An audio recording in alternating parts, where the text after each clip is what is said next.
തിരുവചനം തിരുവചനം. ഈശോയിൽ ഏറെ സ്നേഹമുള്ളവരെ, ഈ ദിവസം കർത്താവ് നമ്മെ കാണിച്ചു തരുന്ന വളരെ മനോഹരമായ ഒരു ആശ്വാസത്തിൻ്റെ വചനം ജെറമ്യാ പ്രവാചകൻ്റെ പുസ്തകം 23-ാം അധ്യായം 23-ാം തിരുവചനം. കർത്താവ് ചോദിക്കുന്നു, സമീപസ്ഥനായിരിക്കുമ്പോൾ മാത്രമാണോ ഞാൻ നിങ്ങൾക്ക് ദൈവം?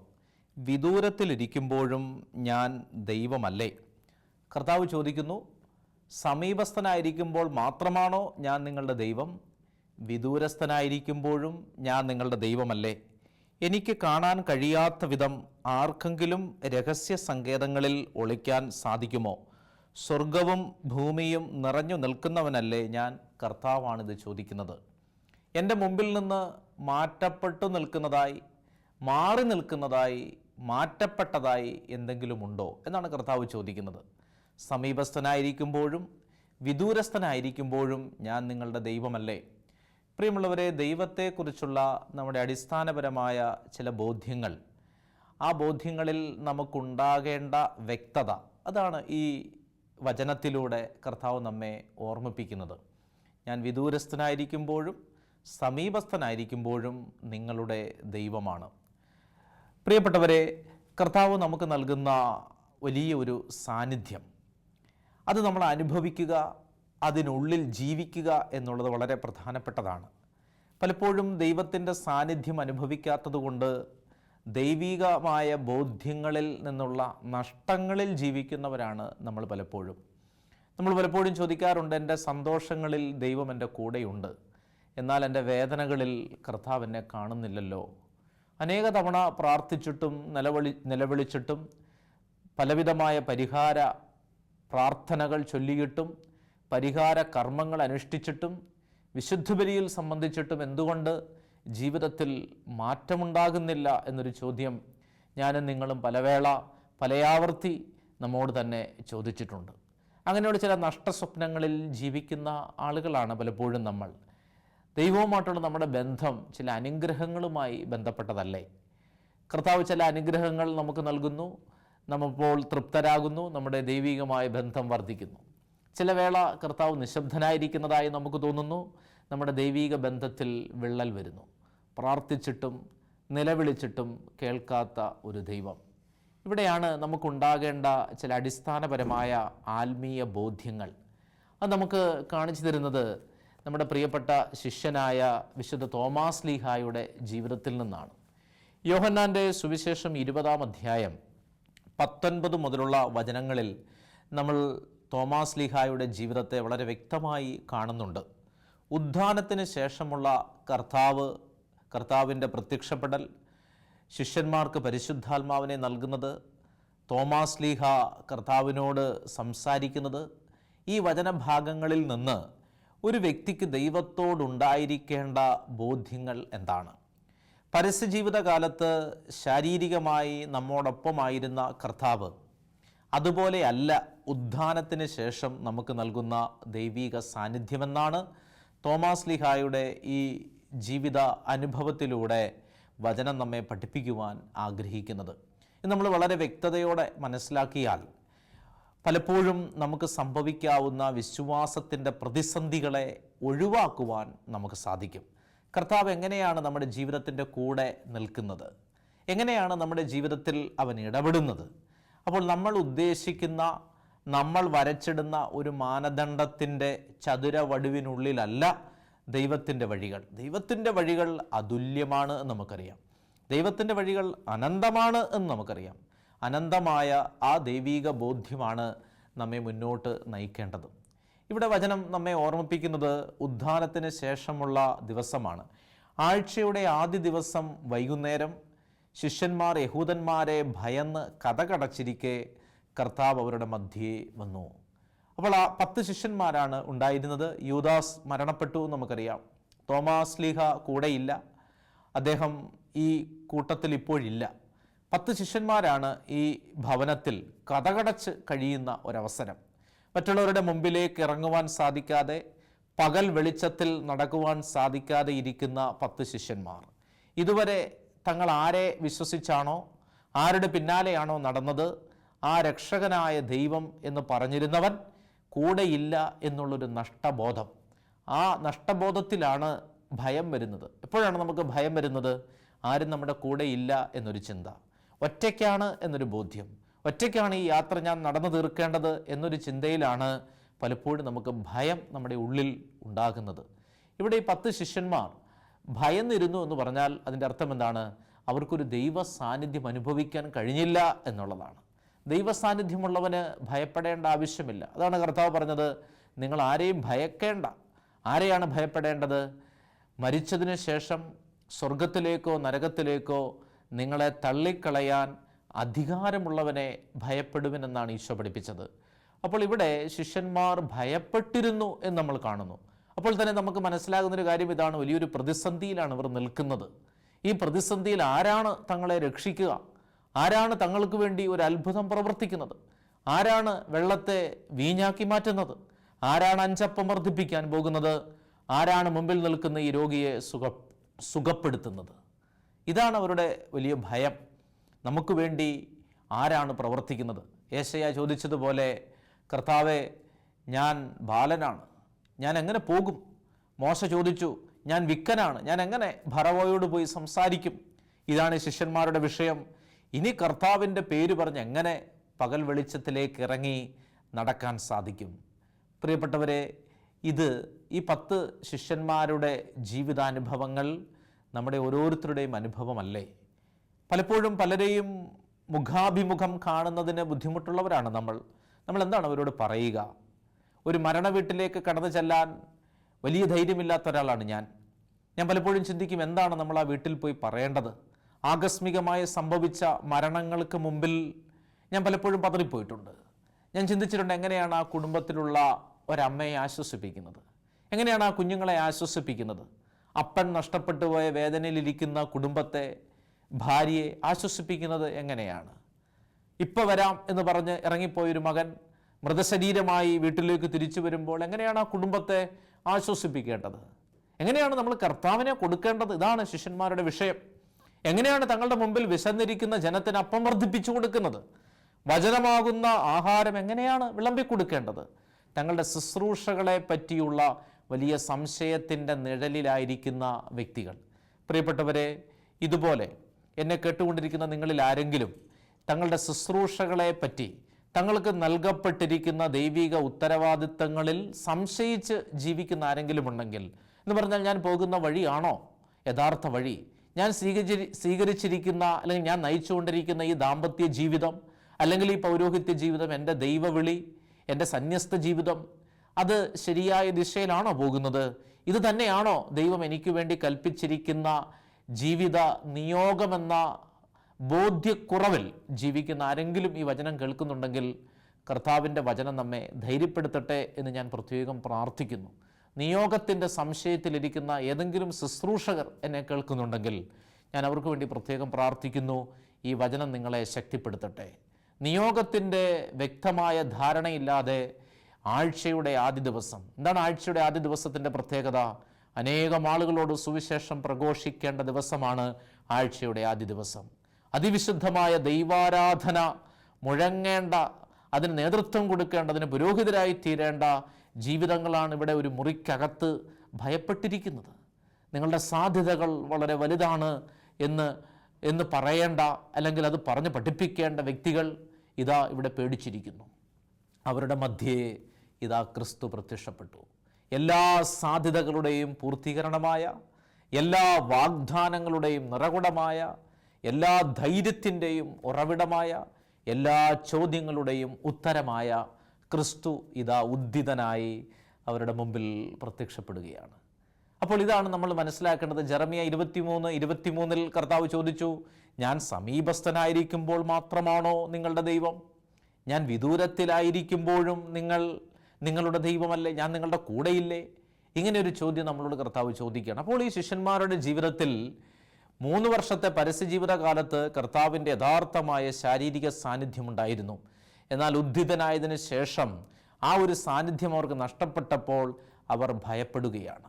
അപ്പോൾ കർത്താവ് അവരുടെ മധ്യേ വന്നുകൊണ്ട് പറയുന്നത് എന്താണ്? നിങ്ങൾക്ക് സമാധാനം. എന്താണ് സമാധാനം? കൂടെ ആയിരിക്കുന്ന ഒരവസ്ഥയുടെ പേരാണ് സമാധാനം. വലിയ വേദനയിൽ നമ്മൾ ആണ്ട് നിൽക്കുമ്പോൾ നമുക്ക് ഏറ്റവും പ്രിയപ്പെട്ട ഒരാൾ നമ്മുടെ അടുത്ത് വരുമ്പോൾ ഒരു വല്ലാത്ത സമാധാനം, ഒരു ആശ്വാസം നമുക്ക് അനുഭവപ്പെടുന്നില്ലേ?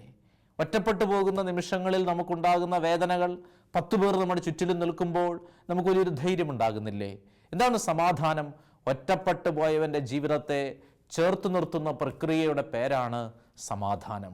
കുടുംബത്തിൽ നിങ്ങൾ 5 പേരാണ് താമസിക്കുന്നതെങ്കിലും കൂട്ടത്തിൽ ഒരാൾ വല്ലാതെ ഒറ്റപ്പെട്ട വീട്ടിൽ കഴിയുന്നുണ്ടെങ്കിൽ, ഒരുപക്ഷെ നിങ്ങളുടെ ഭാര്യയാകാം, നിങ്ങളുടെ ജീവിത പങ്കാളി, നിങ്ങളുടെ മക്കൾ, ആരെങ്കിലും നിങ്ങളുടെ കുടുംബ ബന്ധത്തിൽ ഒറ്റപ്പെട്ട് ജീവിക്കുന്നെങ്കിൽ അവരെ ചേർത്ത് പിടിക്കുമ്പോൾ നിങ്ങളുടെ കുടുംബത്തിലുണ്ടാകുന്ന ശാന്തി ദൂതിൻ്റെ പേരാണ് സമാധാനം. അതുകൊണ്ട് പ്രിയപ്പെട്ടവരെ, ഒറ്റപ്പെട്ടു പോയവരെയൊക്കെ ചേർത്ത് പിടിക്കുവാൻ ഈ വചനം നിങ്ങളെ ധൈര്യപ്പെടുത്തട്ടെ. അപ്പോൾ ഇവിടെ ശിഷ്യന്മാർ എന്താ ചെയ്യുന്നത്? അവർ വല്ലാതെ ധൈര്യപ്പെട്ടു. അവർക്കുണ്ടായിരുന്ന ഭയം വിട്ടുമാറി അവർ കർത്താവിൻ്റെ അടുത്തേക്ക് വന്നു. സമാധാനം. അതിനുശേഷം കർത്താവ് നൽകുന്നത് എന്താണ്? ഈ സമാധാനത്തിൽ നിലനിൽക്കുവാനുള്ള ഒരു വരമാണ്. അതുകൊണ്ട് ഈ വചനം വായിക്കുമ്പോൾ നിങ്ങൾ മനസ്സിലാക്കേണ്ട ഒരു പ്രധാനപ്പെട്ട കാര്യം, ഒരിക്കൽ നഷ്ടപ്പെട്ട സമാധാനം ഉദ്ധിതനായ ക്രിസ്തു ജീവിതത്തിലേക്ക് വരുമ്പോൾ നമുക്ക് ലഭിക്കും. അത് കർത്താവിൻ്റെ പ്രത്യേകമായ ഒരു ആശീർവാദമാണ്. സമാധാനം ദൈവത്തെ കുടുംബത്തിലേക്ക് ക്ഷണിച്ചു വരുത്തിയാൽ, ദൈവത്തിന് കുടുംബത്തിൽ 1-ാം സ്ഥാനം കൊടുത്താൽ, ദൈവത്തിന് ജീവിതത്തിലും നമ്മുടെ പ്രയത്നങ്ങളിലുമൊക്കെ വലിയ ഒരു പ്രത്യേക സ്ഥാനം നമ്മൾ നൽകിയാൽ, ദൈവത്തോട് അനുവാദം ചോദിച്ച് നമ്മുടെ ജീവിതത്തിൻ്റെ കാര്യങ്ങൾ ചെയ്താൽ, കർത്താവിൻ്റെ സമാധാനം നിങ്ങളുടെ കുടുംബത്തിൽ വരും. സമാധാനം എന്ന് പറയുമ്പോൾ കർത്താവ് മധ്യത്തിലും നിങ്ങൾ ചുറ്റിലും നിൽക്കുന്ന ഒരു അവസ്ഥയാണ്. ആ ഒരു സാന്നിധ്യമാണ്. കർത്താവ് മധ്യത്തിൽ നിൽക്കുന്നു, നിങ്ങൾ ചുറ്റിലും നിൽക്കുന്നു, ഞാനും നിങ്ങളും കർത്താവിനോട് ചേർന്ന് നിൽക്കുന്നു. ആ ഒരു പ്രത്യേകമായ സ്വർഗീയ ഭാഗ്യത്തിൻ്റെ പേരാണ് സമാധാനം. അപ്പോൾ ഈ സമാധാനം നിലനിൽക്കണമെന്നുള്ളത് നാം ഓർത്തിരിക്കേണ്ട കാര്യമാണ്. കർത്താവ് നമുക്ക് നൽകുന്ന സമാധാനം അതെന്ത് ചെയ്യണം? അത് നമ്മുടെ കുടുംബത്തിൽ, നമ്മുടെ ജീവിതത്തിൽ നിലനിൽക്കണം. അതിന് പ്രത്യേകമായി വേണ്ടത് പരിശുദ്ധാത്മാവിൻ്റെ അഭിഷേകമാണ്. അതിനുശേഷം കർത്താവ് എന്ത് ചെയ്തു? ഈ ശിഷ്യന്മാരെ അടുത്തേക്ക് വിളിച്ച് അവരുടെ ശിരസിലേക്ക് ഊതിക്കൊണ്ട് പറഞ്ഞു, നിങ്ങൾ പരിശുദ്ധാത്മാവിനെ സ്വീകരിക്കുവിൻ, നിങ്ങൾ പരിശുദ്ധാത്മാവിനെ സ്വീകരിക്കുവിൻ. പരിശുദ്ധാത്മാവാണ് നഷ്ടപ്പെട്ടു പോയ സമാധാനത്തെ തിരികെ തരുന്നതും ആ നൽകപ്പെട്ട സമാധാനം നിലനിൽക്കാൻ അനുവദിക്കുന്നതും പരിശുദ്ധാത്മാവാണ്. അതുകൊണ്ട് പ്രിയപ്പെട്ടവരെ, ഈ പരിശുദ്ധാത്മാവ് ശിഷ്യന്മാരുടെ ശിരസിലേക്ക് ആവസിപ്പിച്ചുകൊണ്ട് കർത്താവ് പറഞ്ഞു, നിങ്ങൾ ഭൂമിയുടെ പാപങ്ങൾ അഴിക്കുമ്പോൾ അത് സ്വർഗത്തിൽ അഴിക്കപ്പെട്ടിരിക്കും. നിങ്ങൾ ഭൂമിയിൽ കെട്ടിയാൽ സ്വർഗത്തിലും കെട്ടപ്പെട്ടിരിക്കും. പാപമോചനത്തിൻ്റെ അധികാരം ശിഷ്യന്മാർക്ക് കൊടുത്തു. അപ്പോൾ അതുകൊണ്ട് പ്രിയപ്പെട്ടവരെ, ആ സമയത്ത് തോമാസ്ലീഹ അവിടെ ഉണ്ടായിരുന്നില്ല എന്ന് നമുക്കറിയാം. അദ്ദേഹം പുറത്തായിരുന്നു. അദ്ദേഹം തിരികെ വന്നപ്പോൾ ഈ 10 ശിഷ്യന്മാർ അദ്ദേഹം പോയതുപോലെയല്ല പോയത്. വലിയ ധൈര്യവാനായിരുന്നു തോമാസ്ലീഹ. അതുകൊണ്ടാണ് മറ്റുള്ളവരിൽ നിന്ന് വ്യത്യസ്തനായി അദ്ദേഹം പുറത്തേക്ക് പോയത്. എല്ലാവരും പേടിച്ച് വീട്ടിനുള്ളിലായിരിക്കുമ്പോൾ ഒരാൾ മാത്രം ഇറങ്ങി നടക്കുകയാണ്. അപ്പോൾ തന്നെ നമ്മൾ ഓർക്കണം, ഒരു ധൈര്യത്തിൻ്റെ ആത്മാവ് അദ്ദേഹത്തിൻ്റെ ഉള്ളിലുണ്ട്. ബാക്കിയുള്ളവരെല്ലാം ഭയപ്പെട്ടിരുന്നപ്പോൾ തോമാസ്ലീഹ ആ കൂട്ടത്തിൽ ഉണ്ടായിരുന്നില്ലെന്നും അദ്ദേഹം പുറത്തായിരുന്നു എന്നും നമ്മൾ കാണുന്നതിൽ നിന്ന് തന്നെ അദ്ദേഹത്തിൻ്റെ ഉള്ളിൽ പരിശുദ്ധാത്മാവിൻ്റെ പ്രവർത്തനമുണ്ടായിരുന്നു എന്നാണ് നമ്മൾ മനസ്സിലാക്കേണ്ടത്. കാരണം എന്താണ്? ഞാനിങ്ങനെയാണ് വിചാരിക്കുന്നത്, തോമാസ്ലീഹ എവിടേക്ക് പോയി എന്നൊരാൾ എന്നോട് ചോദിച്ചു.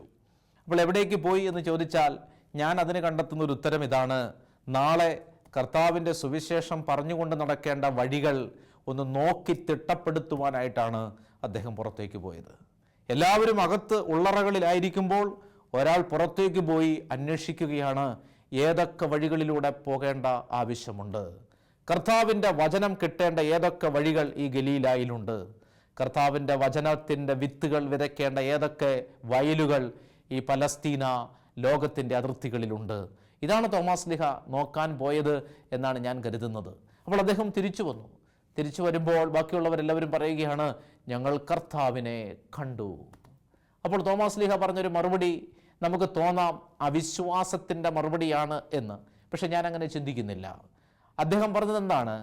കർത്താവിനെ കാണാതെ, അവൻ്റെ വിലാവിൽ സ്പർശിക്കാതെ, അവൻ്റെ ആണിപ്പഴുതുകളിൽ എൻ്റെ വിരലുകൾ വയ്ക്കാതെ ഞാൻ വിശ്വസിക്കുകയില്ല. പ്രിയപ്പെട്ടവരെ, അതൊരു വിശ്വാസക്കുറവാണോ? അതൊരു വലിയ വിശ്വാസമല്ലേ? എനിക്ക് വേണ്ടി ഉയർത്തെഴുന്നേറ്റ കർത്താവിൻ്റെ കരങ്ങളിൽ എനിക്ക് വേണ്ടി വഹിച്ച കുരിശിൻ്റെ പാടുണ്ട് എന്നൊരാൾ കരുതുന്നത് മോശപ്പെട്ടൊരു കാര്യമാണോ? എനിക്ക് വേണ്ടി കർത്താവ് സഹിച്ചതിൻ്റെ പാടുകൾ അവൻ്റെ വിലാവിലുണ്ട് എന്നറിയുന്നത് ഒരു തെറ്റാണോ? അതല്ലേ ഒരു വിശ്വാസത്തിൻ്റെ ബോധ്യം? നിനക്ക് വേണ്ടി കർത്താവ് ചുമന്ന കുരിശിൻ്റെ ഭാരം നിനക്കറിയുമോ? അതൊരു ത്രാസിൽ വെച്ച് തൂക്കിയാൽ അതിൻ്റെ ഭാരം നിർണ്ണയിക്കുവാൻ നിനക്ക് സാധിക്കുമോ? കർത്താവിൻ്റെ കുരിശിൻ്റെ ഭാരം, കർത്താവ് സഹിച്ച പീഡകൾ, കർത്താവ് ഏറ്റ അടികൾ, അതിൻ്റെ കണക്കുകൾ നമ്മുടെ കയ്യിലുണ്ടോ? ഒരു കണക്ക് പുസ്തകത്തിലും എഴുതാൻ സാധിക്കാത്ത കാര്യങ്ങളാണ്. ഒടുവിൽ യോഹന്നാൻ തന്നെ ഈ സുവിശേഷത്തിൻ്റെ ഒടുവിൽ പറയുന്നുണ്ട്, കർത്താവ് ചെയ്തതും കർത്താവ് നമുക്ക് വേണ്ടി പ്രവർത്തിച്ചതുമായ കാര്യങ്ങൾ പറയുവാൻ പുസ്തകങ്ങൾക്കോ അധ്യായങ്ങൾക്കോ ശേഷിയില്ല.